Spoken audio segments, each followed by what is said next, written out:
Ça fait de Dieu un grand-papa. Dieu n'a pas de petits-enfants. Dieu a des fils et des filles, pas des petits-enfants, des fils et des filles. Il n'accepte pas de petits-enfants. Chaque individu doit venir de la même manière que l'autre est venu. Vous devez être un fils ou une fille. Alors, vous voyez ce que l'hybridation a fait? Simplement dans l'Église. Nous étions tous condamnés à cause d'Ève, à cause de l'hybridation. C'est absolument vrai. Nous en sommes tous arrivés là, à cause d'Ève. C'est Ève qui a causé la chute de toute la race humaine. Elle et Adam sont un. Elle, ça a commencé par la femme. Ça finira par une femme. Un homme, en elle, appelé l'homme du péché. Il pardonne les péchés sur terre. Ils prennent leur doctrine et la répandent chez les gens. Et ceux-ci la boivent. Les peuples de la terre, les rois, dit la Bible, ont été enivrés du vin de ces fornications. Ces fornications, qu'est-ce que c'est? Son infidélité. Une femme qui commet des fornications est infidèle à son mari. Une église qui commet des fornications prêche quelque chose qui n'est pas la parole de Dieu. Ce qui rend l'église hybride.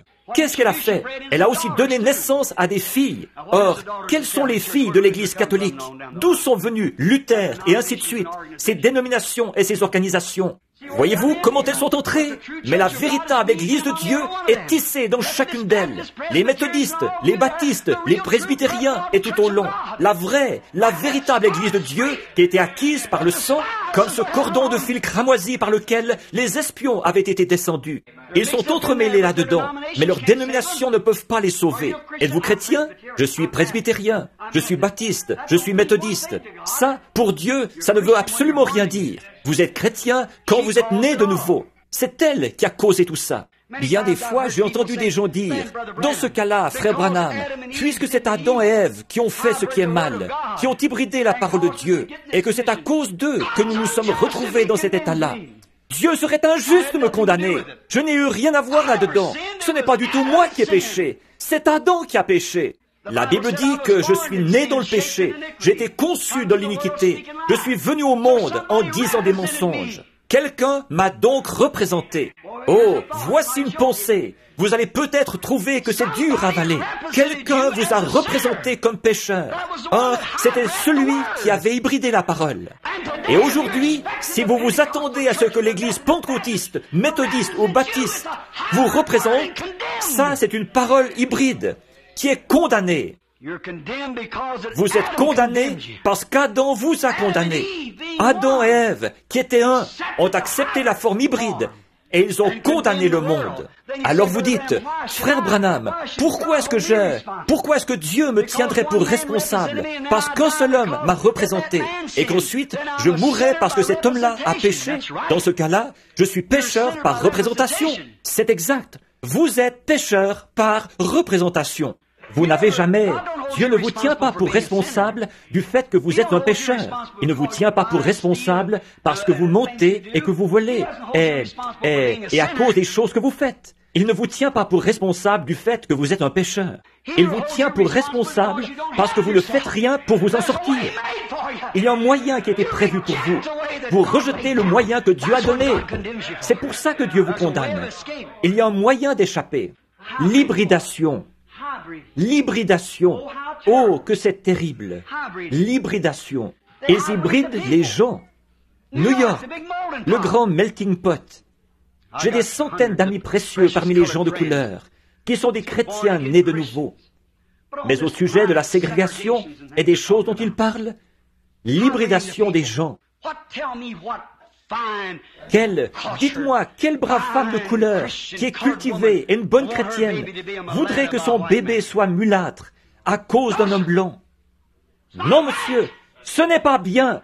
Quelle femme blanche voudrait que son bébé soit mulâtre à cause d'un homme de couleur? Dieu nous a fait tels que nous sommes.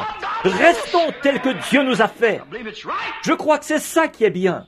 Quand il y a eu ce grand sujet de désaccord, il n'y a pas longtemps, là-bas, à Shreveport, ce vieux prédicateur de couleur s'est tenu là. Il a une place dans mon cœur. Il a dit, je n'ai jamais eu honte d'être un homme de couleur. Il a dit, Dieu m'a fait tel que je suis, et j'en suis fier. Mais, il a dit, aujourd'hui, j'ai honte à voir la façon dont vous agissez, à voir la façon dont les gens de ma propre race agissent. J'en ai honte. Oh là là, qu'est-ce que nous sommes en train de faire, mes amis? Les hommes pensent tout savoir. Les gens seraient beaucoup mieux si on les laissait simplement tels qu'ils sont, tels que Dieu les a faits.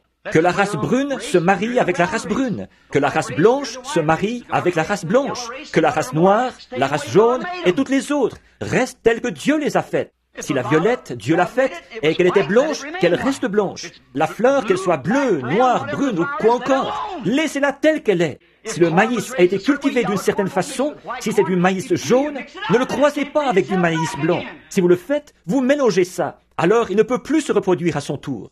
Si un mulet était, ou si un âne était un âne, une ânesse au départ, laissez-les comme ça. Ne les croisez pas avec des chevaux. Vous produirez un renégat. L'hybridation. Oh, quelle malédiction! Retournez là où Dieu a commencé. Retournons au commencement. Retournons là où Dieu nous a créés, tels que nous sommes censés être. Je dis ceci avec respect. Je dis ceci avec honneur. Je m'en vais en Afrique. Mais savez-vous quoi, mes précieux frères et sœurs de couleur? L'une des plus grandes erreurs que cette nation ait commise, elle l'a commise le 11 novembre de cette année. Celle-là a été sa grande erreur fatale. L'une des plus grandes erreurs que la race de couleur ait jamais commise, c'est là-bas en Louisiane et tout, quand ils ont voté pour Kennedy l'autre soir, qu'ils l'ont élu. En fait, ils ont craché sur le vêtement d'Abraham Lincoln, taché du sang du Parti républicain qui les avait libérés. Et ils ont élu un catholique. Et c'est Booth qui a abattu Lincoln. Il est mort pour les gens de cette race, pour les libérer et les faire sortir de l'esclavage. Et voilà qu'ils font volte-face et votent pour un démocrate et un catholique par-dessus le marché. Ils ont amené la plus grande disgrâce qu'ils aient jamais amenée. À cause de quoi? De l'homme blanc qui, avec son grand savoir, leur a fait un bon bourrage de crâne. C'est absolument vrai. J'en suis si heureux. Un bon nombre d'entre eux savent à quoi s'en tenir. C'est comme si je crachais sur Christ, qui m'a guéri et m'a sauvé du péché, et que je me retournais contre lui en faveur de quelque chose d'autre, que je lui tourne le dos et m'en aille. Oh, ces croisements! Oh, comment le monde peut-il subsister encore longtemps? Ce n'est pas étonnant que la vision du Seigneur dit ici que, finalement, je l'ai vue alors qu'elle n'était plus qu'une masse fumante. Elle avait explosé. Nous nous dirigeons vers la sortie, mes amis. Il n'y a pas moyen d'y échapper. Nous devons en arriver là, être confrontés à ça. L'hybridation. Vous dites, je ne suis pas responsable, puisque c'est Ève qui a fait ça. C'est Ève qui l'a fait, effectivement. Elle nous a représentés tous. Adam nous a représentés là-bas comme pécheurs. Et nous sommes effectivement des pécheurs. Il a représenté notre nature humaine déchue, nous écartant de la parole de Dieu en l'hybridant. Oh, je sais que Dieu l'a dit, mais sûrement que Dieu comprend que je suis presbytérien, je suis méthodiste, je suis pentecôtiste. Dieu comprend ça. Dieu comprend une seule chose, et c'est le sang. C'est tout ce qu'il comprend. Il connaît le sang. Il ne sait pas faire de distinction sur la base de la couleur. Il ne sait pas faire de distinction sur la base de la race. Que l'homme soit noir, bleu, blanc, brun, ou quelle que soit sa couleur. Dieu ne sait rien de ces choses-là. Ils sont ses fils et ses filles. Il les a faits pour qu'ils soient son jardin de fleurs. Il aime les regarder tels qu'ils sont. Laissez-les comme ça, tels qu'ils sont. C'est Ève qui a commencé cette vilaine chose, quand elle s'est croisée là-bas avec cette autre espèce qui se rapprochait de l'homme, ce qui allait produire un croisement des semences. En effet, le serpent a une semence qui allait continuellement briser. Je vais ramener ça à l'aspect de la foi, à cause des chrétiens faibles qui ne comprennent pas. Alors, ramenons ça à la foi. Disons donc par la foi, par l'hybridation de la foi. Alors, comme vous le dites, frère Branham. Alors Ève a introduit sa théologie, elle et Adam, et ils ont essayé de plaider l'un l'autre, de rejeter la responsabilité, de faire retomber la faute sur celui qui est en dessous, comme on dit dans l'armée. La femme que tu m'as donnée, le serpent m'a séduite. Le serpent m'a séduite. Il ne lui a jamais donné une pomme pour la séduire. Voyez, n'importe qui devrait par simple raisonnement savoir ça. Mais le serpent m'a séduite, a fait quelque chose de déshonorant. Dieu a maudit cette chose, si bien qu'on ne peut pas trouver un seul os du serpent qui ressemble à celui de l'homme. Ils n'en trouveront jamais. Ils sont simplement insensés de creuser partout. C'est tout. Le secret de Dieu est en lui. C'est vrai. Et le pays était plein de géants. Et Joseph, le grand historien, a dit que, pouvez-vous imaginer, un historien de la trempe de Joseph qui dit, les fils de Dieu ont vu les filles des hommes, et sont entrés, eux qui étaient des anges, dans des chairs humaines? Un historien? S'il en est ainsi, alors Satan est un créateur. Dans ce cas-là, où en sommes-nous? Voyez, il y a un seul Créateur, c'est Dieu. Tout ce que Satan fait, c'est de pervertir ce que Dieu a créé. Et l'injustice, ce n'est que la justice pervertie. Il est légal pour un homme et une femme de se marier, mais pas de courir ailleurs. Voyez, c'est de la perversion. La mort, c'est une vie pervertie. Et une église pervertie provient d'une église originelle. Donc, nous sommes tous condamnés par des êtres humains par représentation. Adam nous a représentés devant Dieu comme pécheurs, incrédules à l'égard de sa parole. Nous sommes perpétués sur cette base, des incrédules à l'égard de sa parole. Oh, Dieu l'a dit, mais je sais que Dieu est un Dieu bon. Il ne fera pas ça. J'entends ça tellement souvent. Dieu est un Dieu bon, mais Dieu est un Dieu de jugement. Dieu est un Dieu de sainteté. Dieu est un Dieu de justice. Dieu est un Dieu de colère. Nous comparaîtrons devant lui quand il sera en colère. La Bible dit, et sa présence même sera un feu dévorant. C'est vrai. Il ne faut pas essayer de juger Dieu d'après nos propres sentiments. Nous devons juger Dieu d'après ses paroles, ce qu'il a dit. Ne vous laissez pas entraîner dans n'importe quelle galère. Voici une église glorieuse. Elle a résisté contre vents et marées. Et ceci ou cela. Revenez à ce que Dieu a dit. Quand je comparaîtrai devant lui, je veux être déclaré innocent d'avoir jamais cherché à ajouter une seule chose à cette parole ou à en retrancher une seule chose. Je veux vraiment la croire exactement telle qu'elle. Enseigner aux gens à s'y aligner parfaitement.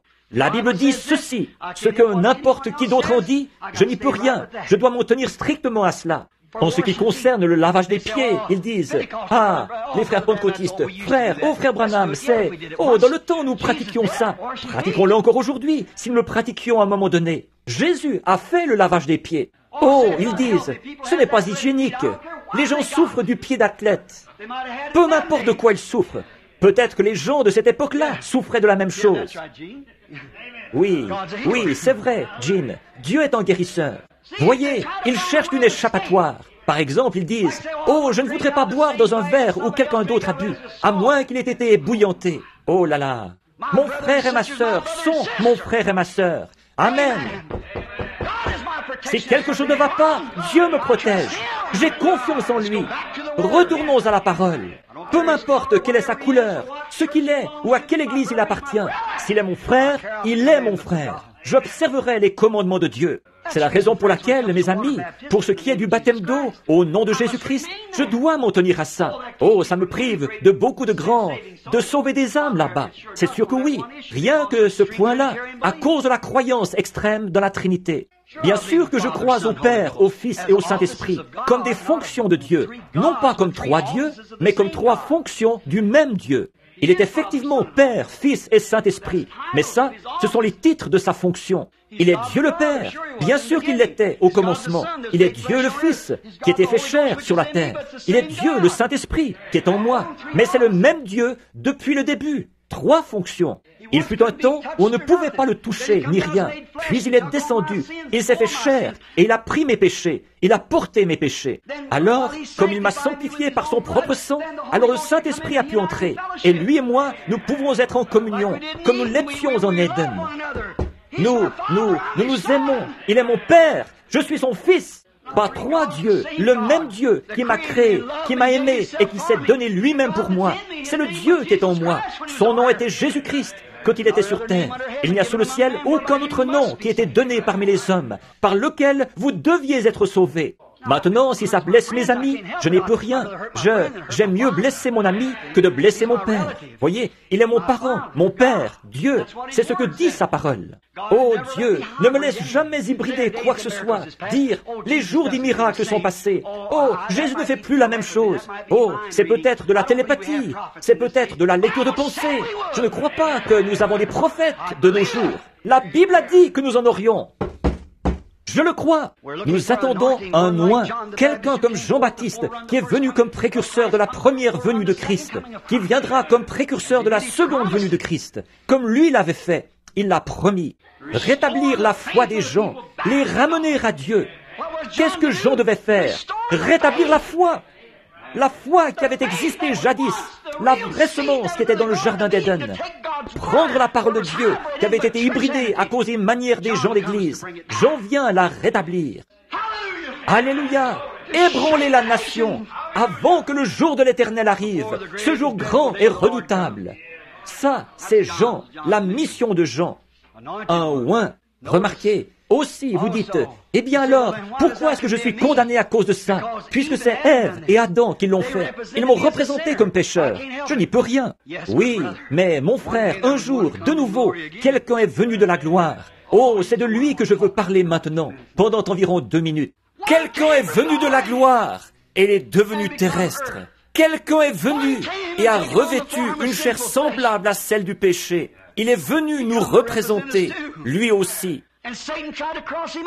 Et Satan a essayé de l'hybrider. Oh, il a essayé. De tous côtés, Satan était là pour l'hybrider. Mais il n'a jamais fait de croisement. Il a pris la croix et il est monté. Amen. Lui, Satan, n'a pas pu l'hybrider. Non, non. Il était un Adam différent. Il était venu de la gloire pour nous représenter. Qu'est-ce? Eh bien, Adam a dit, si ma femme le dit, je pense que ça va. Eh bien, elle a dit qu'elle avait eu une révélation et que c'est censé être comme ceci. Je sais que Dieu, lui, il dit que c'est comme ceci, mais ma femme a dit. C'est pareil aujourd'hui pour le membre d'une église locale. Oh, je sais que la Bible dit cela, mais mon église dit telle et telle chose. Oh, pauvre hypocrite misérable que tu es! Tu ne vois donc pas? Dieu a dit que ma parole soit reconnue pour vraie et toute parole d'homme pour un mensonge. Prenez Dieu au mot. C'est la parole de Dieu. M'importe ce que ma femme a dit, ce que mon église a dit, ce qui compte, c'est ce que Dieu a dit. Alors, quand on voit l'inspirateur de sa femme, d'Ève, quand il est venu rencontrer Jésus, il a dit, « Oh oui, il est écrit qu'il donnera des ordres aux anges à ton sujet, qu'ils te porteront de peur que ton pied ne heurte contre une pierre. » Oui, il a dit, et il est aussi écrit. Oh, il n'a pas pu l'hybrider. Il était Dieu, fait chair. Il était mon sauveur et mon Dieu. Il n'a pas pu l'hybrider. Alors, qu'est-ce qu'il a fait? Il a embrassé la croix et il est mort sur la croix pour moi et pour vous et pour le monde, afin de ramener à Dieu, quoi? Des fils et des filles. De nouveau, comme dans le jardin d'Éden, avant qu'ils aient été hybridés par la théologie. Oh Dieu, si seulement les gens pouvaient voir ça, si seulement je pouvais enfoncer ça dans le crâne des gens. Jésus est mort afin de débarrasser les gens de cette camelote hybride d'église, afin de détourner votre pensée et votre foi de ce que l'homme a dit, les ramener à ce que Dieu a dit. Pas une foi hybride. Eh bien, peut-être que les jours des miracles sont passés, peut-être que ça ne se produira pas. Oh frère, Dieu l'a dit que ça se produit, alors ça règle la question. C'est pour toujours. Dieu l'a dit. Jésus est mort afin de se reproduire. Oh, alléluia! Il n'y a que le sang qui peut faire ça. C'est seulement grâce aux composants chimiques du sang de Jésus-Christ que peut être engendrée de nouveau une personne qui ne déviera pas d'une seule parole de ce que Dieu a dit. Ève a montré sa faiblesse, l'Église. Elle a montré ce qu'elle avait fait. Elle a dit, eh bien, peut-être que tu as raison. Peut-être que Dieu ne m'en tiendra pas pour responsable, parce que, vraiment, eh bien, si, simplement oh, qu'est-ce que ça peut bien changer, ça, pourvu que je sois baptisé? Voyez, qu'est-ce que ça peut bien changer, ça, pourvu que oh, espèce de... Non, ça montre que vous avez besoin d'une autre naissance. Ça montre que quelque chose doit revenir en vous pour vous amener à avoir foi en ce que Dieu a dit. Il ne disparaîtra pas un seul iota, ni le moindre trait de lettre de la parole de Dieu, jusqu'à ce qu'elle soit toute accomplie, que toute parole d'homme soit reconnue pour un mensonge et que la sienne soit reconnue pour vraie. Christ est venu afin de se reproduire par le Saint-Esprit. Oh frères, alors que nous sommes assis ensemble maintenant, dans les lieux célestes en Jésus-Christ, le Saint-Esprit souffle sur nous, tel que nous sommes maintenant. Il se reproduit, il élimine les âneries de la théologie, il élimine les âneries du monde, les doctrines faites de main d'homme, ayant des apparences de piété, reniant ceux qui ont fait la force, engendrer, ramener une foi en Dieu sans mélange. Jésus a dit, Satan a dit, « Oh, je sais que c'est écrit, mais tu sais, il est dit que Jésus a dit, et il est aussi écrit. Il est aussi écrit. Oui, il est écrit qu'il fera ceci, et tu changeras. Si tu es le Fils de Dieu, tu peux accomplir un miracle ici devant moi, et changer ces pierres en pain. Fais-moi voir ça. Il aurait écouté Satan. Voyez-vous la perspicacité de Dieu? Là, il est écrit, l'homme ne vivra pas de pain seulement. Vous voyez, comme il s'en est tenu strictement à la parole, il a vaincu Satan chaque fois, strictement par la parole. Il s'en est tenu à la parole. Et il est venu pour nous engendrer, nous ramener à l'état de fils et de filles de Dieu, tel que nous étions au commencement. Comment pouvons-nous nous détourner de la parole, alors? Comment donc pouvons-nous arriver à quoi que ce soit tant que nous ne serons pas revenus à la parole? Oh, j'espère que cette bande qui ira chez les gens, et vous qui m'écoutez partout dans le monde, que vous prendrez conscience de ça. Nous devons, si nous appartenons à Christ, nous sommes nés de Christ. Nous devons revenir à la parole.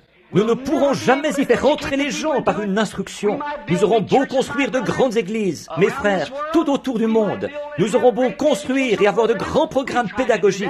Ça, nous l'avons essayé. Ça produit des renégats. D'où viennent la plupart des criminels? Non pas des rangs des illettrés, mais des gens instruits, de la lignée et de la race de la haute bourgeoisie, de l'instruction.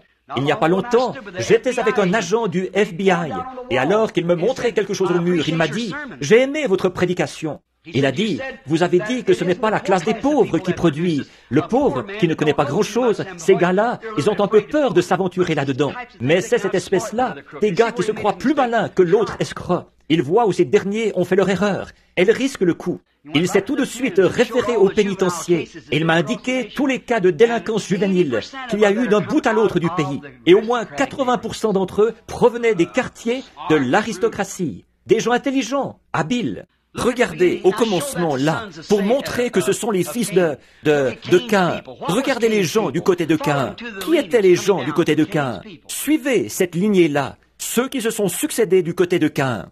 Qui étaient-ils? C'étaient des gens astucieux, des savants, des docteurs, des gens de la haute, des gens religieux de la haute. Ils ont inventé la technique pour tremper différents métaux, pour bâtir de beaux édifices. C'étaient des savants.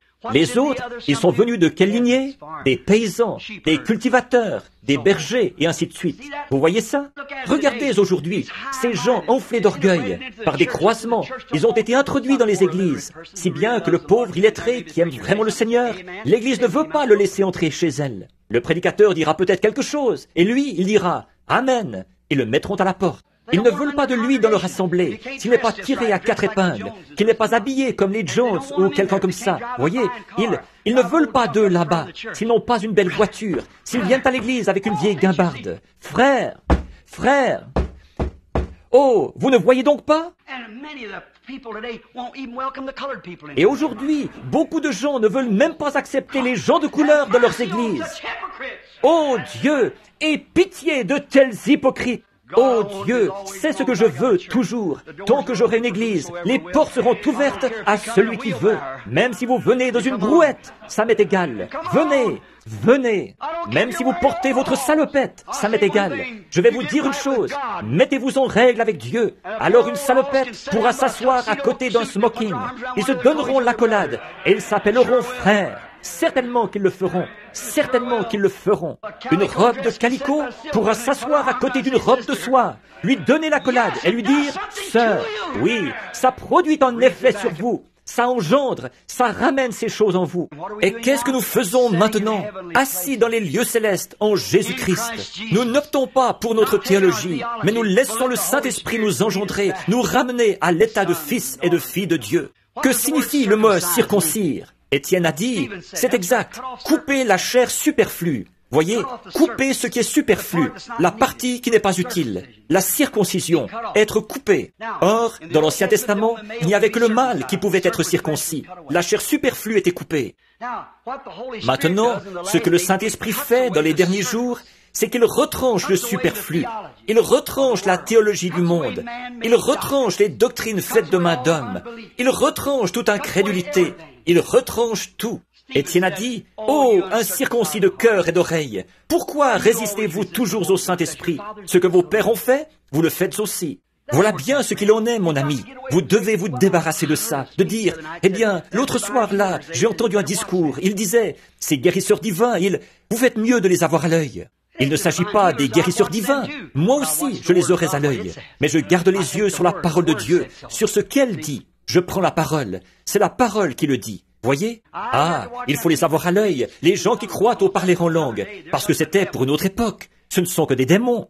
Qu'est-ce que la parole dit? Voici les signes qui accompagneront ceux qui auront cru jusqu'à la fin du monde. En mon nom, ils chasseront les démons. Ils parleront de nouvelles langues. Ils imposeront les mains aux malades et les malades seront guéris. La dernière commission que Jésus a donnée à son Église. Qu'est-ce que le Saint-Esprit essaie de faire aujourd'hui? D'enlever toute cette incrédulité. Ils imposeront les mains aux malades et les malades seront guéris. Il essaie de ramener les gens à la parole, sans mélange, à ce que Dieu a dit, comme c'était en Éden, avant qu'on y ajoute la théologie. Ramener cela tel que c'était en Éden, quand l'homme marchait avec Dieu, et qu'il disait, si un arbre n'avait pas l'air d'être bien placé ici, il disait, déracine-toi et plante-toi ici. Si le vent soufflait, il disait, silence, tais-toi. Et celui-ci s'arrêtait. Il était ce qu'il était. Il dominait sur tous les animaux. Tout ce qui était sur la terre lui appartenait. Il était le Dieu de la terre. Il avait en lui le pouvoir de dominer. Quelqu'un est descendu du ciel au milieu de toute cette contamination et il a prouvé que c'était ça le plan de Dieu, car il était le Fils de Dieu. Et qu'est-ce qu'il a fait? Il est mort pour que nous puissions revenir, être purifiés grâce à la justice de son sang. Et ce matin, c'est lui qui nous représente. Alléluia. Maintenant, vous qui dites qu'il n'est pas juste que vous soyez représentés par Adam comme pécheur, qu'en est-il si par représentation, nous recevons aussi le salut? Vous ne pouvez pas plus vous sauver vous-même que vous pourriez vous hisser jusqu'à la lune à la force du poignet. Vous ne pouvez pas plus, vous êtes né dans le péché. Vous êtes un renégat au départ. C'est ce que nous sommes tous, et nous ne pouvions pas nous tirer d'affaire tout seuls. Alors, comment arriverons-nous jamais à être sauvés? Quelqu'un est venu nous représenter. Jésus, c'est lui qui est venu nous représenter devant Dieu, comme fils et fille de Dieu. Et maintenant, il a envoyé son Saint-Esprit. Il plane maintenant au-dessus de ce lieu. Il essaie de nous ramener à la naissance, pour mourir à nous-mêmes et naître de nouveau, pour être des fils et des filles de Dieu, prendre Dieu au mot, croire la parole de Dieu. Alors, si nous sommes condamnés par représentation, nous sommes aussi... Qu'est-ce qui fait que nous sommes condamnés? C'est à cause de l'hybridation, du fait d'avoir croisé le monde avec les choses de Dieu. C'est à cause de ça. Maintenant, comment arriverons-nous jamais à nous débarrasser de cette hybridation? Détournez-vous de ces choses hybrides. Revenez à ceci. La parole de Dieu est la vérité. Toute parole d'homme est un mensonge. Ce que Dieu a dit est vrai. Tenez-vous-en strictement à cela. C'est ce qui vous régénère, vous ramène tout droit à ceci. Un moyen a été prévu. Quelqu'un se tient là, au trône de Dieu ce matin, pour vous représenter. Votre père et votre mère vous ont représenté, comme Adam et Ève. C'est vrai, quand vous êtes nés dans ce monde, les liens sacrés du mariage, c'est ce qui a été institué par Dieu pour mettre des enfants au monde. Maintenant, vous vous retrouvez exactement au même point que vous l'étiez dans le jardin d'Éden, comme Adam et Ève, vous, les fils et les filles de Dieu.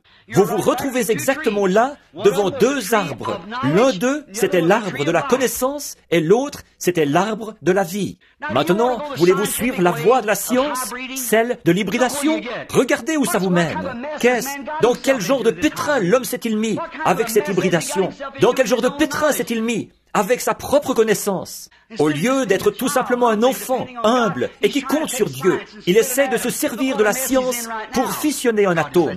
Regardez dans quel pétrin il est maintenant même. Dieu le laisse simplement se détruire lui-même. C'est tout. L'homme s'est détruit lui-même au commencement. Il s'est séparé de Dieu, de la communion, par l'arbre de la connaissance. Il a laissé de côté l'arbre de la vie pour manger de l'arbre de la connaissance. Éloignez-vous de cet arbre hybride. Venez par ici, au fruit originel qui a la vie en lui. Nourrissez-vous de lui. Jésus a dit, « Je suis le pain de vie qui est descendu du ciel, d'auprès de Dieu. Vos pères ont mangé la manne dans le désert. N'étant pas mêlés avec de la foi en eux, voyez-vous, ont mangé la manne dans le désert, et ils sont tous morts. Mais je suis le pain de vie qui est descendu du ciel, d'auprès de Dieu. Celui qui mange de ce pain a la vie éternelle. Je le ressusciterai au dernier jour. Il ne périra jamais. Il a la vie éternelle. » Revenons à cet arbre ce matin.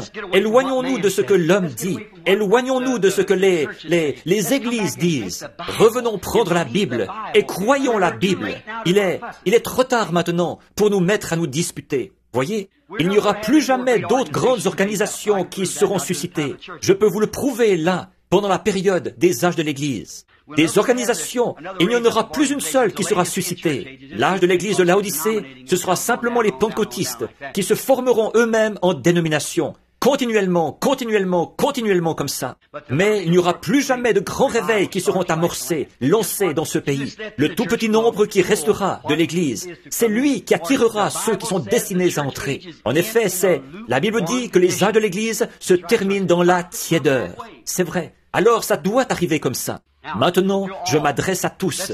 Éloignons-nous de ces croisements. Revenons aux vrais fruits originels. Retournons au point où Dieu nous a créés, comme fils et filles de Dieu, pour nous reposer sur ce que Dieu a dit. Et n'acceptez pas la parole de la femme. L'hybridation. Voyez-vous comme le naturel et le spirituel sont présentés sous forme de type? Voyez-vous ma vision, qui a été écrite ici, ce qu'il en était, qu'on accorderait le droit de vote aux femmes? Qu'est-ce qui a détruit cette nation? Maintenant, écoutez, il ne s'agit pas de vous, les chrétiennes. Les femmes, c'est la colonne vertébrale de toute nation. Que la maternité se détériore, on détériore la nation dès le départ. C'est ce qui s'est passé tout au long de l'histoire. Les Américaines, c'est quoi au juste? Avant, on allait à Paris chercher les modes de là-bas. Maintenant, c'est Paris qui vient chercher la mode d'ici, qui convient à leur façon de vivre vulgaire, impure. Ils viennent chez nous chercher les modes d'ici. Qu'est-ce qui s'est passé? Le diable a déshabillé nos femmes. Elles enlèvent leurs vêtements. Chaque année, elles en enlèvent un peu plus. Elles se coupent les cheveux. Et ça, Dieu dit que c'est mal. Elles portent ces espèces de petits vêtements dont la Bible a dit, c'est une abomination devant Dieu pour une femme de mettre un vêtement d'homme. Et maintenant, on n'arrive plus à distinguer les hommes des femmes. Elles fument la cigarette. Hybride, c'est le mot juste. Hybrides. Elles ne savent même pas si elles sont des hommes ou si elles sont des femmes. C'est juste. C'est à peine si on peut dire à quel sexe elles appartiennent, en les regardant et en les écoutant. C'est vrai, mon ami. Je ne dis pas ça de vous, les chrétiennes. Ma voix va partout, dans beaucoup de nations. Mais c'est une hybridation. Cette Amérique est condamnée. Et qu'est-ce qu'elle a fait? Conformément à la vision, elle a élu la personne qu'il ne fallait pas. Je ne sais pas combien de temps elle mettra à arriver à sa fin, mais ça arrivera un jour. Ainsi dit le Seigneur. Oui, ça arrivera. Elle s'achemine vers sa chute. Maintenant même, elle ne remontera jamais. Elle est finie. C'est vrai, elle est finie. Depuis 1956, quand elle a condamné Dieu et s'est détournée de lui aux grandes heures du réveil. Maintenant, je pense que c'est le moment de terminer là, de former la ligne de prière pour les malades. Maintenant, croyez-vous que le diable a hybridé les gens, les nations? Le croyez-vous? Bien sûr que c'est ça. Il a hybridé les églises, au point que nous sommes devenus des dogmes faits de main d'homme, au lieu d'être des serviteurs qui ont la crainte de Christ.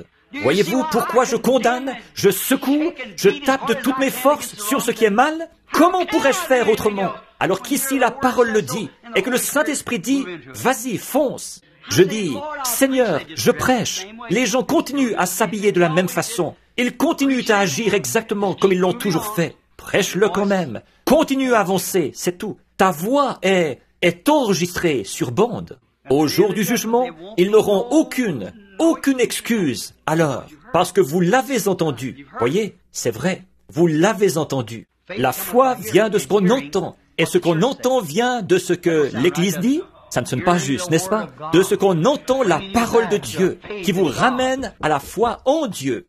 Quand vous viendrez ce matin, nous voulons prier.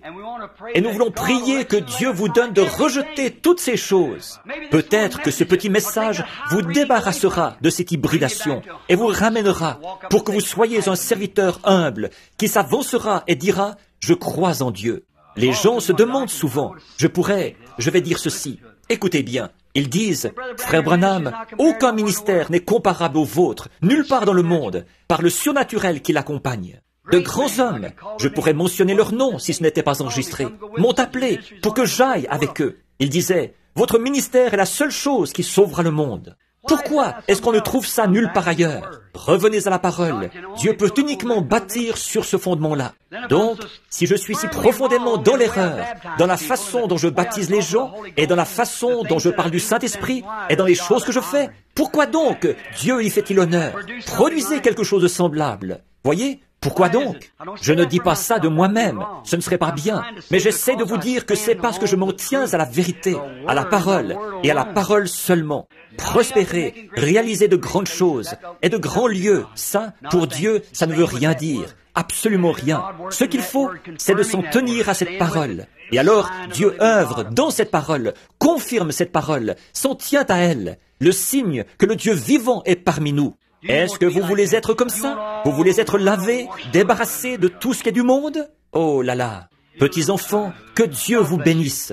Je m'attends à passer l'éternité avec vous. Je m'attends à être là-bas, avec vous, un jour, dans le glorieux Éden. Et quand j'arriverai là-bas, j'ai eu une vision, il n'y a pas longtemps. Vous en avez entendu parler. J'ai regardé là-bas et j'ai vu tous les gens qui y étaient. Il y en avait des millions. Et j'ai dit, vous voulez dire qu'il viendra à moi? Oui. Et ensuite, nous retournerons là-bas avec toi. J'ai dit, eh bien, est-ce que chaque ministre de l'Évangile devra comparaître comme ça? Oui, monsieur. Chaque ministre de l'Évangile devra comparaître, être jugé selon son ministère, avec son assemblée? Il a dit, oui, monsieur. L'ange qui me parlait a dit ça. Et j'ai dit, dans ce cas-là, Paul aussi devra comparaître? Paul devra comparaître avec sa génération. J'ai dit, alors je sais que je n'ai pas à m'en faire, parce que j'ai prêché exactement la même chose que lui, mot pour mot. Et à ce moment-là, des millions se sont écriés. Nous nous reposons là-dessus. Amen. Sur cette parole, peu importe ce que c'était, cette parole. Voilà pourquoi j'oblige les gens à venir, comme ce sera le cas de quelques-uns ce matin, qui vont venir se faire rebaptiser. Paul l'a fait. Paul a rencontré des gens qui étaient tellement heureux, remplis de la bonté de Dieu et tout, qui poussaient des cris et qui louaient Dieu et qui avaient une glorieuse réunion. Il a dit, mais avez-vous reçu le Saint-Esprit depuis que vous avez cru? Acte 19. Ils ont dit, nous ne savons pas s'il y a un Saint-Esprit. En d'autres termes, ils ont dit, nous sommes simplement des baptistes. Voyez, leur pasteur était un prédicateur baptiste. C'est absolument vrai. C'était un homme de loi qui s'était converti. Un baptiste, un prêtre. Paul a dit, avez-vous reçu le Saint-Esprit depuis que vous avez cru? Ils ont dit, nous ne savons pas s'il y a un Saint-Esprit. Il a dit, alors, comment avez-vous été baptisés? De quel baptême avez-vous été baptisés? De quelle façon? Comment? Qu'en est-il? Nous avons été baptisés par Jean. Ça ne marchera plus. Ils ont dit, nous avons été baptisés du baptême de Jean. Il a dit, Jean a seulement baptisé du baptême de repentance. Le plus d'eau possible, de les immerger là-dedans, voyez-vous, pour amener à la repentance. Non pas pour la rémission des péchés, parce que le sacrifice n'avait pas encore été tué. Il a dit du baptême de repentance, vous disant de croire en celui qui allait venir, c'est-à-dire en Jésus-Christ. Sur ces paroles, ils allèrent directement dans l'eau et furent rebaptisés au nom de Jésus-Christ. Ça, c'est la Bible. Et Paul, dans Galates 1:8, a dit, si un ange du ciel... Maintenant, écoutez, à quoi est-ce que j'en reviens à ces choses hybrides? Éloignez-vous-en. Si un ange du ciel venait vous annoncer un autre évangile que celui que moi, je vous enseignais, Paul, qui rebaptisait les gens, qu'il soit pour vous un anathème. À plus forte raison, un prédicateur, un évêque, un pape ou un prêtre. Si un ange éclatant, descendait du ciel et disait quelque chose qui soit contraire à ce que lui avait dit, qu'il soit anathème. Comment allons-nous pouvoir tenir le coup, mes amis? Non seulement, vous pourriez avoir été baptisés au nom de Jésus-Christ et que votre cœur soit sale au possible. Ce n'est pas ça qui vous sauve. Mais c'est un pas dans la bonne direction. Vous êtes sauvés par votre foi, grâce à Jésus-Christ. C'est vrai. Mais quand vous arrivez à ce point-ci, que vous voyez ceci, et que là vous le rejetez, alors vous reculez. Il y a cette petite histoire, je termine, que j'ai déjà racontée, peut-être ici. Une fois, un aumônier racontait qu'on l'avait fait venir auprès d'un gars sur lequel on avait tiré au moyen d'une mitrailleuse, et qui se mourait. Il lui a dit, « Êtes-vous chrétien ?» Il a dit, « Je l'ai déjà été. » « Déjà été ?» Il a dit, « Où avez-vous laissé Christ ?» Il a dit, « Je ne m'en souviens pas. » Il a dit, « Vous feriez mieux d'y réfléchir, parce que vos poumons se remplissent de sang. » Il a dit, vous feriez mieux de vous dépêcher, parce que on vous a tiré dessus, juste à la partie inférieure de vos poumons. Il a dit, je sais. Il a dit, vous êtes mourant. Il a dit, oui. Il a dit, et autrefois, vous connaissiez Christ? Oui. Il a dit, réfléchissez très sérieusement là, parce que vous n'avez plus. Il a dit, capitaine, il ne vous reste que très peu de temps là. Réfléchissez. Il a dit, réfléchissez sérieusement là. Où avez-vous laissé Christ? Et alors qu'il se démenait à essayer d'y réfléchir, au bout d'un moment, un sourire a illuminé son visage. Il a dit, je me souviens, c'est ça que vous devez faire. Souvenez-vous, quand vous vous opposerez à une vérité de Dieu, c'est à cet endroit-là que vous le laisserez. C'est à cet endroit-là que vous le laisserez. Voyez? Et ça ne vous servira à rien de continuer dans cette direction-ci, parce qu'il faudra que vous reveniez à ceci. Tout ce temps-là, vous êtes sur un chemin détourné. Je ne dis pas que vous n'êtes pas chrétien, mais vous êtes sur un chemin détourné. Ils étaient Israélites, mais ils n'étaient pas tous sauvés. Voyez? C'est vrai. Voyez? Dès lors, vous êtes sur un chemin détourné. Il faut revenir à cela. Et l'aumônier, il a dit, je me souviens. Il a dit, repartez de là. C'est de là que vous devez repartir ce matin, de l'endroit où vous avez dévié. Il a dit, maintenant je me couche pour dormir. Je prie que le Seigneur garde mon âme. Si je mourais avant que je me réveille, je prie que le Seigneur emporte mon âme. Et il est mort. C'était au berceau qu'il avait laissé Christ. Il se peut que vous l'ayez laissé à l'étape du baptême. Il se peut que vous l'ayez laissé à l'étape du Saint-Esprit. Il se peut que vous l'ayez laissé ailleurs. Où que vous l'ayez laissé, n'acceptez pas cette hybridation, cette camelote d'église. Il y a quelqu'un qui vous représente ce matin pour votre salut. Vous n'avez pas à être un pécheur. Vous n'avez pas à l'être. Vous en êtes un. Si vous en êtes un, Dieu ne vous tient pas pour responsable du fait que vous êtes un pécheur. Il ne vous en tiendra pas pour responsable à partir de maintenant. Mais il vous en tiendra pour responsable si vous rejetez ceci. Il ne vous en tiendra pas pour responsable, parce que, dans le passé, peut-être que vous ne saviez pas faire autrement. Pour ce qui est du baptême d'eau, de recevoir le Saint-Esprit et la puissance de Dieu, il se peut qu'il ne vous tienne pas pour responsable de ça. Il se peut que vous ne l'ayez pas entendu auparavant, mais à partir de maintenant, vous savez à quoi vous en tenir. Revenez à la parole, revenez à Dieu. Prions maintenant et réfléchissez-y pendant que nous prions. Seigneur, sachant que je suis mortel et que je partirai bientôt, le nombre de mes jours augmente. Là, il y aura bientôt 52 ans que je suis sur cette terre. Seigneur, je veux être loyal. Je veux être fidèle jusqu'à la fin. Partout dans le monde, il y a beaucoup de nations, de peuples, de couleurs, de races. De voir le grand nombre de credos et de voir comme ils mélangent tout et toutes leurs petites querelles et agitations de toutes sortes. Alors que dans ces endroits-là, il y a beaucoup d'enfants véritables, beaucoup d'hommes et de femmes dans ces endroits-là, là-bas, dans ce champ hybride, qui ne veulent pas vraiment être là. Ils pensent qu'ils font la volonté de Dieu. Ce matin, je te prie, Père, d'enlever tous les doutes de mon petit groupe qui est ici aujourd'hui et de ceux qui écouteront les bandes, d'éliminer tous les credos faits de main d'homme. Comme Jésus, quand il est venu la première fois, il a constaté qu'ils enseignaient des choses qui n'étaient pas ainsi au commencement. Alors que Dieu avait créé cela pur et sans mélange. Mais ce que l'homme en avait fait, il avait pris la parole de Dieu et l'avait annulée en enseignant le credo de l'homme. Père, il en est de même maintenant, à l'approche de la venue de Jésus, de nouveau. C'est tout comme le cep. Si le cep produit un sarment, et que ce sarment soit un sarment de la Pentecôte, rempli du Saint-Esprit, et que les signes et les prodiges, les fruits accompagnent ce sarment, si un jour ce cep produit un nouveau sarment, ce sera un sarment de la même espèce. C'est la nature elle-même qui nous enseigne cela, Père. Mais nous savons aussi que tu peux greffer à ce cep tout fruit qui peut s'y rattacher, et il tirera sa vie du cep. Et nous savons qu'on peut prendre un oranger et qu'on peut y faire pousser différentes sortes d'agrumes, 7 ou 8. On peut y greffer des branches de citronnier. Ça va y pousser sans problème, parce que c'est un agrume. On peut y faire pousser des pamplemousses et beaucoup d'autres, des mandarines et beaucoup d'autres agrumes. Mais si cet arbre produit de nouveau une branche qui lui est propre, ce sera une branche d'oranger, Seigneur. Elle sera comme la première branche a été. Et nous croyons qu'il y aura une Église dans ces derniers jours qui recevra les deux, la pluie de la première et la pluie de l'arrière-saison. Elle sera dispersée à travers le monde dans cet âge de Laodicée. Ce sera une Église qui aura été appelée à revenir à la foi originelle en Dieu. Ce sera une Église au milieu de laquelle Jésus-Christ marchera et se manifestera. Le cri du roi sera au milieu d'elle.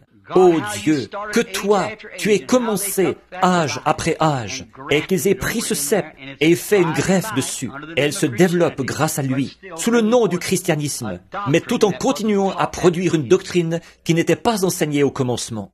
Ô Dieu, combien nous le regrettons, Seigneur. Nous ne savons pas quoi faire. Mais ce matin, je te prie d'ôter de nos cœurs tout ce qui est fait de main d'homme. Seigneur, prends la véritable parole de Dieu et place-la dans nos cœurs. Je suis sur le point de prier pour les malades. Seigneur, comment puis-je y aller avec un doute dans ma pensée que Dieu ne va pas exaucer ma prière? Dans ce cas-là, Père, je serai moi-même un hypocrite. Oh Dieu, s'il y a le moindre doute dans mon cœur, pardonne-le-moi maintenant, Seigneur. S'il y a quelque chose que j'ai fait ou dit qui n'était pas juste, pardonne-moi. Que je m'intéresse à ce qui est la vérité. Et Père, je sais que ta parole est la vérité. Je m'efforce de me tenir à cette parole. J'ai été croisé avec autre chose là-bas, Seigneur, et par reproduction des miens, de génération en génération, au point que je sais bien que mon intelligence a été obscurcie. Mais pourtant, je peux regarder ici et voir la parole. Je sais quelle est la vérité. Je désire tant être là-bas, Seigneur. Je m'accroche à cette ancre qui est là dans le rocher. Les tempêtes me ballottent dans tous les sens, mais mon ancre tient. Elle est fixée en Christ et dans sa parole. Je crois que ta parole est la vérité. Aide-moi, Seigneur, à ne jamais faire de compromis sur la moindre parcelle de cette parole, mais à continuer à avancer avec l'amour divin, à entourer de mes bras tous les peuples, toutes les races, toutes les couleurs, tous les credos, toutes les dénominations, en les attirant vers le rocher. Accorde-le, Père. Guéris tous les malades et tous les affligés. Ramène les gens à un réveil à l'ancienne mode, aujourd'hui. Ramène-les à la Pentecôte originelle. Ramène-les à la bénédiction. Ramène-les comme à la Pentecôte qui est descendue en l'an 33 de notre ère. Donne-leur les bénédictions de la Pentecôte.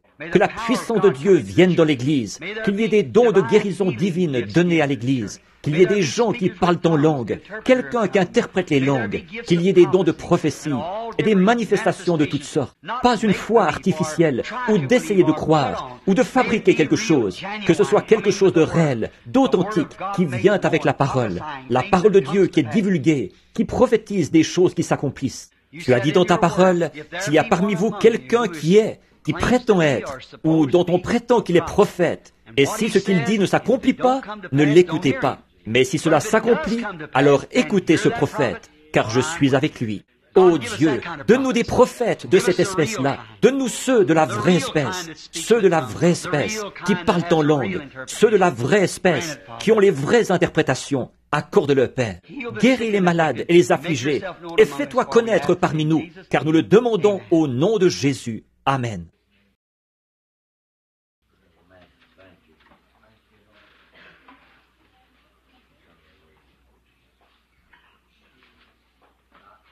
I love him. I love him because he first loved me and purchased my salvation.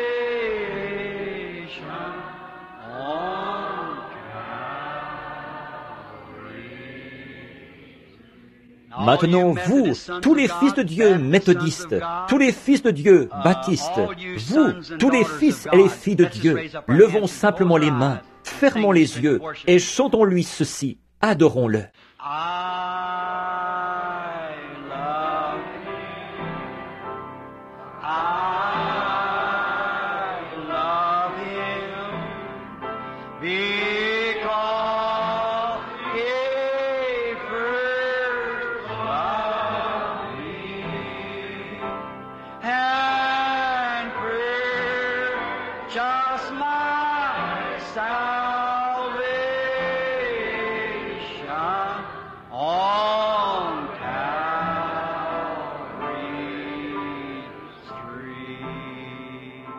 L'aimez-vous? Que tous ceux qui l'aiment disent « Loué soit Jésus ». Disons-le encore, « Loué soit Jésus ». Oh, comme en afrikaans, c'est « Praise God ». Jésus, Jésus, c'est comme ça qu'il l'appelle. Praise Jésus. Danki Jésus. Merci Jésus. Oh là là, quel jour. Oui. Oui, combien je loue. Combien nous rendons grâce à l'Éternel qui est bon pour. Adorez-le simplement. Un message dur et tranchant comme ça. Adorons simplement. Retrouvons la douceur de l'esprit.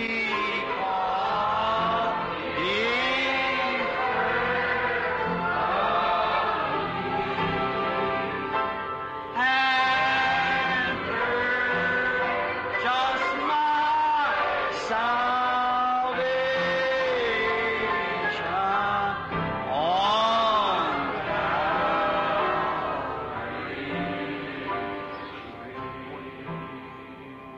the precious blood of God's own Son has saved and sanctified a wondrous people for His name, and they are called the bride.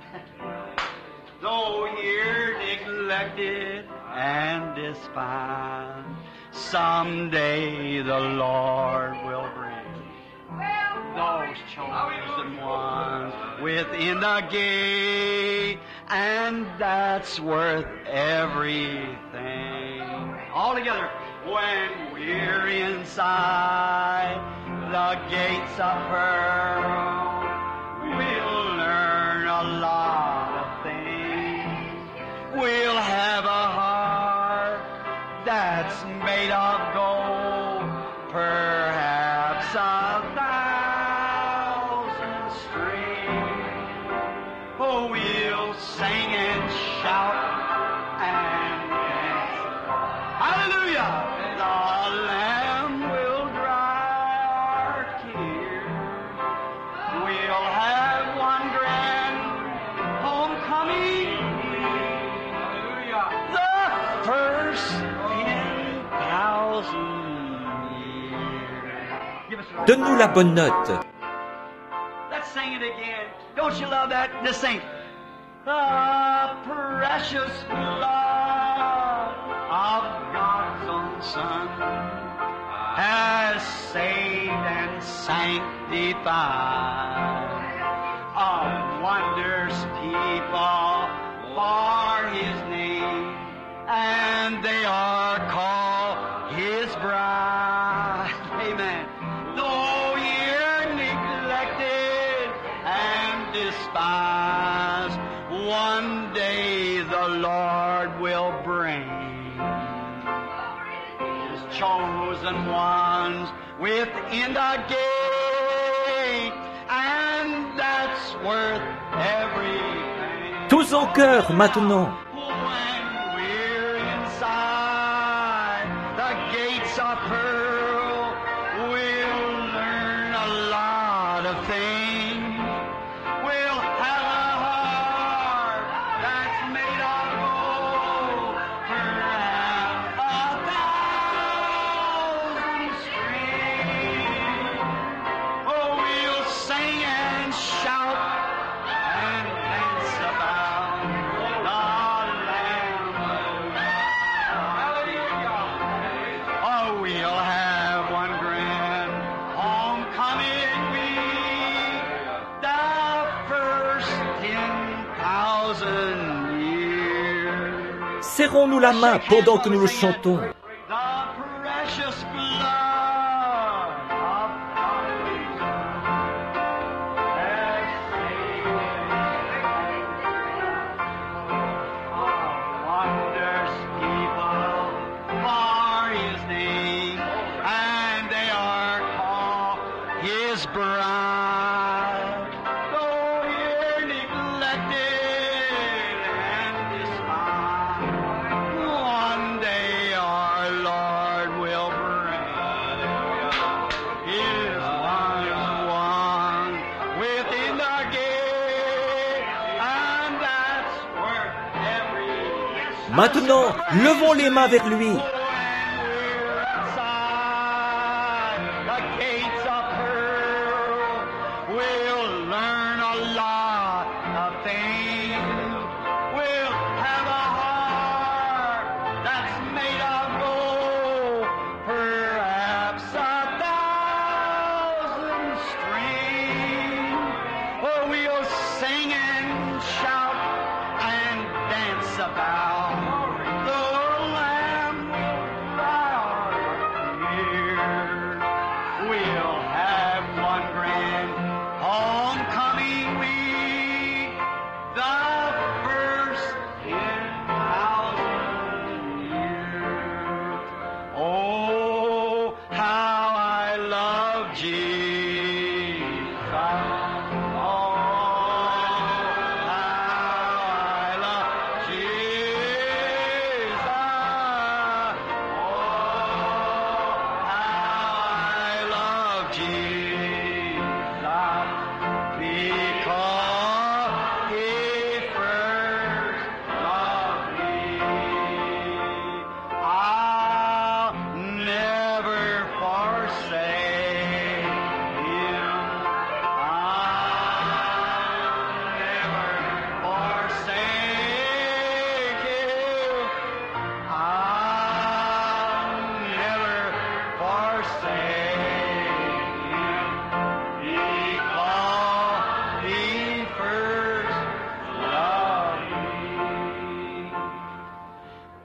Je ne puis l'abandonner parce qu'il me représente. Amen. Il est mon sauveur. Parce qu'il est mort pour moi, je suis indigne. Mais parce qu'il m'a pris comme sien, il est devenu moi pour que je puisse devenir lui. Il est devenu un pécheur et il a pris mes péchés pour que je puisse être un fils de Dieu. Oh, how I love Jesus. Oh, Jesus, I pray that you'll heal this place and make it well, Lord.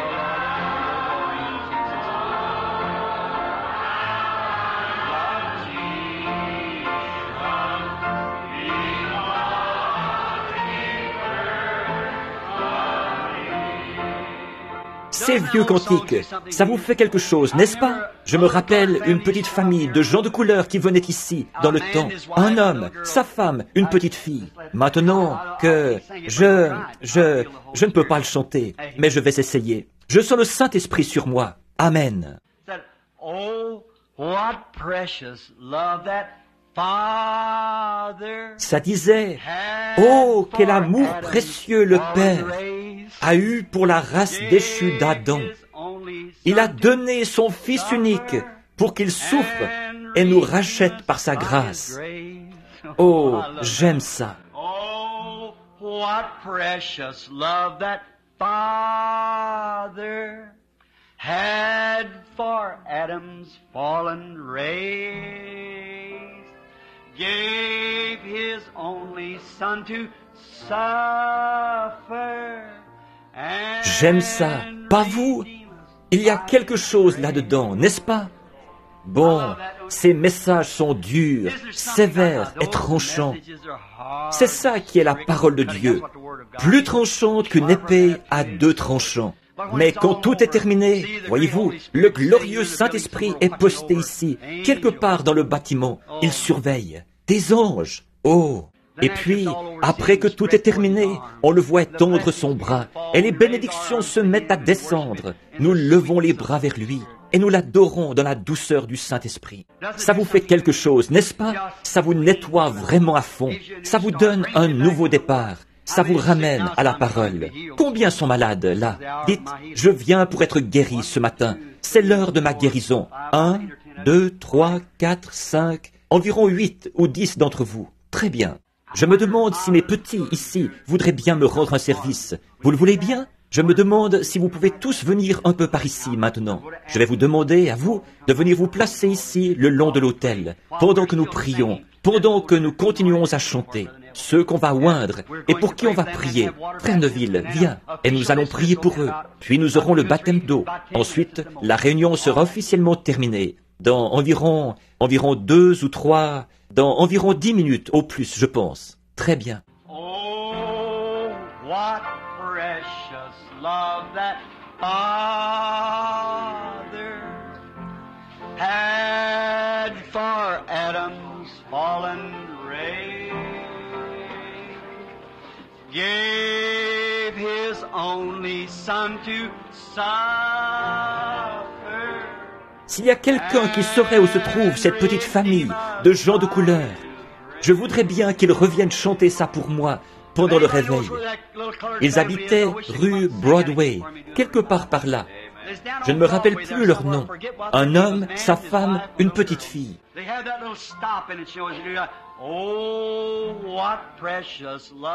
Ils y mettaient cette petite pause, vous savez, on fait comme ça. Oh, quel amour précieux le Père a eu pour la race déchue d'Adam. Il a donné son Fils unique pour qu'il souffre et nous rachète par sa grâce. Vous voyez de quoi il s'agit? La race d'Adam était déchue. Elle s'était croisée avec autre chose. Elle s'était dégradée complètement. Elle s'était dégradée complètement. Elle était passée d'une réelle incrédulité spirituelle à l'égard de la parole de Dieu à des actes sexuels, à toutes sortes de saletés, jusqu'à descendre à ce qu'il y a de plus bas. Et, oh, quel amour précieux le Père a donné pour la race déchue d'Adam. Il a donné son Fils unique pour qu'il souffre. Il est descendu vers ce qu'il y avait de plus bas. Et il nous a rachetés, nous a ramenés à la hauteur de sa parole. Il nous a rachetés par sa grâce. Et maintenant, ce matin, nous nous tenons ici par sa grâce, disant, nous sommes ses enfants, nous avons droit à ses bénédictions. Jésus-Christ est mort pour guérir chacun de vous. C'est vrai, il l'a promis. Et ici, nous savons que c'est la vérité. Combien d'entre vous savent que c'est la vérité? Alors, c'est votre propriété. Ça vous appartient, c'est à vous. Alors, il n'y a qu'une seule chose qui peut vous empêcher de recevoir ça. C'est Satan qui essaie de vous raconter un mensonge hybride. Qu'est-ce que Dieu a dit? Il a été blessé pour nos transgressions. Par ses meurtrissures, nous avons été guéris. Croyez-vous que c'est la parole de Dieu, ça? Maintenant, ne laissez pas Satan vous raconter quoi que ce soit d'autre. La parole de Dieu dit, allez par tout le monde et prêchez l'évangile à toute la création. Jusqu'où? Par tout le monde. Ce qui n'a encore jamais été atteint. Par tout le monde. Combien de temps est-ce que ça devait durer? Jusqu'à la fin du monde. Quoi donc? Allez par tout le monde, prêchez l'évangile. Voici, je suis avec vous tous les jours, jusqu'à la fin du monde. Voici les signes qui accompagneront ceux qui auront cru. En mon nom, ils chasseront les démons, ils parleront de nouvelles langues. S'ils saisissent un serpent ou boivent un breuvage mortel, cela ne leur fera pas de mal. S'ils imposent les mains aux malades, les malades seront guéris. C'est la parole. Maintenant, basez-vous là-dessus. Chaque principe de Dieu, reposez-vous carrément dessus. Puis, arrivez-en là, dites, « Ô Dieu, je me suis repenti. J'ai été baptisé au nom de Jésus-Christ. J'ai reconnu le sang. J'ai reconnu le Fils de Dieu. Je te reconnais, mon Père. Tu m'as béni en me donnant le Saint-Esprit. Maintenant, Satan essaie de me frapper et de me rendre malade. Je m'approche avec assurance. Amen. Sans condamnation, j'ai gardé ta parole. Je n'ai pas bougé comme Ézéchias. Alors que le Seigneur avait dit, dis à Ésaïe, va lui dire qu'il ne sortira plus du lit, il va mourir. Il dit, Seigneur, j'ai marché devant ta face avec intégrité de cœur. J'ai besoin de 15 ans de plus. Le Seigneur a dit au prophète, retourne lui dire que je l'ai entendu, il va vivre. C'est vrai, ça change beaucoup de choses. C'est comme ça que vous devez venir, sans condamnation. S'il y a de la condamnation, vous ne faites que battre l'air. Vous devez en arriver là, être pur et libre de tout. J'y crois, je me tiens ici. Seigneur, j'y crois. Si vous êtes un pécheur, que vous ne connaissez pas Dieu, dites à Dieu ici même, Seigneur, je veux être guéri, je veux te servir, mais maintenant, je te donne mon cœur. Me voici, utilise-moi. Comme le prophète l'a dit dans le temple, me voici, envoie-moi, Seigneur. Et l'ange avait pris une pierre ardente. Maintenant, nous sommes dans l'Église. Sur les champs d'évangélisation, nous utilisons l'autre type de ministère. Ici, la Bible dit, pour l'Église, si quelqu'un parmi vous est malade, qu'il appelle les anciens de l'Église, et que les anciens loignent d'huile et prient pour lui. La prière de la foi sauve les malades. Ça, vous le savez. Jacques 5, 14. Frère Neville, ici, notre pasteur, un homme bon, envoyé de Dieu et rempli du Saint-Esprit. Combien ont remarqué que Frère Neville monte de plus en plus dans les hauteurs? Avez-vous remarqué ça? Dimanche passé, je l'ai entendu prophétiser. C'était la première fois. Qui aurait dit qu'un jour, ce prédicateur méthodiste se tiendrait là, comme ça? Mais quand le Saint-Esprit est venu sur lui, il s'est passé quelque chose. Voyez? Oui, ils accèdent à ces choses. C'est tout simplement automatique. Voyez, vous revenez à la naissance qu'il faut, alors forcément que vous allez avancer. Placez la vie dans un grain de maïs et mettez celui-ci dans de bonnes conditions. Il va pousser. Laissez-le tranquille. Il va pousser. C'est pareil pour l'Église. Si vous pouvez revenir à ce qu'il faut, alors tenez-vous-en à ça. Continuez à avancer avec le soleil et l'eau qu'il faut, et les louanges, et les alléluia, et les chants, et tout. Ça va produire ceci. Ça va prendre forme continuellement jusqu'à en arriver au point où vous pourrez tendre le bras et recevoir. Tout est possible à ceux qui croient. Maintenant, quand il vous oindra d'huile, je vais vous imposer les mains. Bon, d'abord, je vais prier pour chacun de vous. Et je voudrais que vous, ceux qui sont dans la ligne, vous vous imposiez les mains les uns aux autres. Maintenant, posez simplement vos mains les uns sur les autres. Pourquoi est-ce que je fais ça? Bon, la Bible n'a jamais dit « Si Frère Branham impose les mains sur eux ». Elle a dit « Voici les signes qui accompagneront ceux qui auront cru. S'ils imposent les mains. » Pas vrai? s'ils imposent les mains, vos mains sont exactement comme les mains de n'importe qui d'autre. Voyez, après tout, ce sont les mains de Dieu qui comptent. Et donc, s'ils imposent les malades seront guéris. Maintenant, avec vos mains posées les uns sur les autres, courbons la tête. Je veux que vous, l'Église entière, là, vous priez pour ceci. Notre Père Céleste, nous amenons à toi cette grande ligne de gens malades. Ô Dieu, pense-y, beaucoup de ceux qui sont ici. Je veux croire que tous, ils sont tes enfants, nés de l'Esprit, lavés dans le sang, remplis du Saint-Esprit, prêts pour la venue.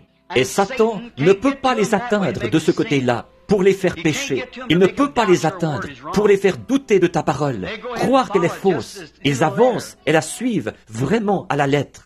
Par contre, il essaie de venir affliger leur corps, parce qu'il sait que leur corps est encore péché, mais leur âme est sauvée. Leur corps doit retourner dans la poussière, mais leur âme ira vers Dieu. Alors il essaye d'affliger cette partie-là, comme il le peut. Mais je suis si heureux que tu aies aussi inclus le salut pour ce corps. Ceci, c'est le gage de notre résurrection, la guérison de notre corps. Et Seigneur, il a été établi qu'il y a eu jusqu'à aujourd'hui des millions d'âmes et des millions de corps qui ont été guéris. Alors nous savons que tu es Dieu. Et maintenant, ils s'imposent les mains les uns aux autres. Regarde-les, Seigneur. Chacun s'intéresse à l'autre.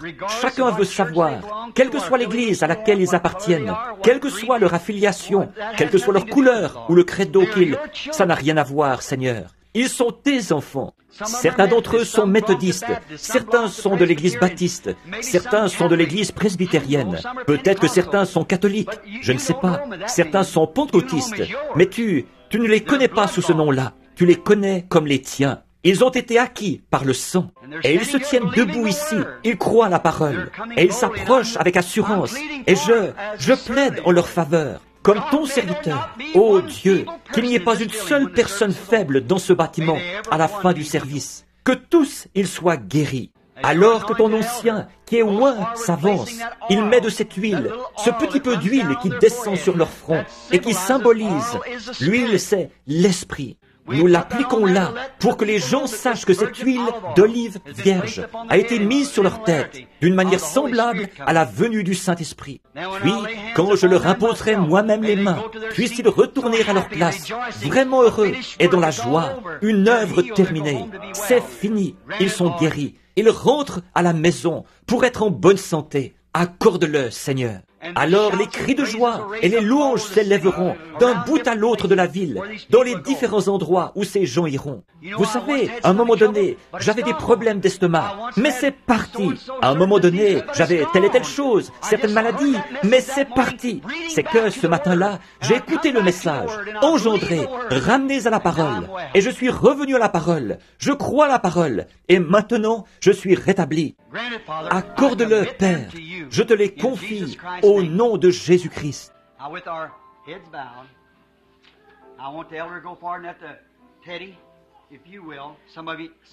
Maintenant, avec nos têtes inclinées, je voudrais que l'ancien s'avance.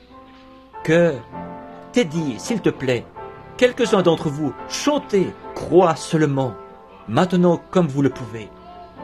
Et que ceux qui sont déjà passés retournent tout de suite à leur place, comme nous oindrons les gens et prierons pour eux.